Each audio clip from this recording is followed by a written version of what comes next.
Hi అండి. ఈ లంగా బ్లౌజ్ చూడండి. ఇది 2 ఇయర్స్ బేబీకి లంగా బ్లౌజ్ అండి. చాలా బాగుందండి. క్లాత్ స్మూత్గా ఉందండి. ఇది బార్డర్ వచ్చేసి ఇలా థ్రెడ్ వర్క్ ఉందండి. ఇది స్కెలా బార్డర్ అండి. మంచిగా ఉందండి. దీనికి బ్లౌజ్ ఇలా నేను జార్జెట్లో తీసుకున్నాను. ఇలా జార్జెట్లో తీసుకున్నాను. స్కర్ట్కి అది స్మూత్గా ఉంది కాబట్టి ఇది కూడా స్మూత్గా ఉండాలి. పిల్లలకి కుచ్చుకుంటుంది అలా అంటున్నారు కదండి. అలా కాకుండా ఇది స్మూత్ క్లాత్ అండి. బాగుంటాయండి.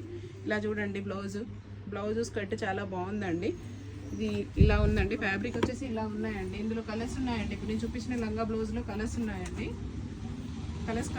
కలర్స్ ఇలా చూడండి. ఇందులో కలర్స్ ఉన్నాయండి. మీకు ఏ కలర్ కావాలో చూసుకోండి. ఇక్కడ ఫ్యాబ్రిక్ ఒకసారి ఇలా చూడండి. ఫ్యాబ్రిక్లో చాలా వెరైటీస్ ఉన్నాయండి. చాలా డిజైన్స్ ఉన్నాయండి. ఇదిగోండి ఫ్యాబ్రిక్ ఇలా చూడండి. చాలా వెరైటీస్ ఉన్నాయండి. స్క్రీన్ మీద ఉన్న నెంబర్ ఉందండి. మీకు ఏది ఫ్యాబ్రిక్ ఏది కావాలన్నా వీడియో కాల్ కూడా చేసి చూపిస్తానండి. నేను ఫ్యాబ్రిక్ కావాలనుకున్న వాళ్ళు స్క్రీన్ మీద ఉన్న నెంబర్కి కాల్ చేయండి. మా ఛానల్ని సబ్స్క్రైబ్ చేసుకోండి, షేర్ చేయండి, లైక్ చేయండి. బాయ్ అండి.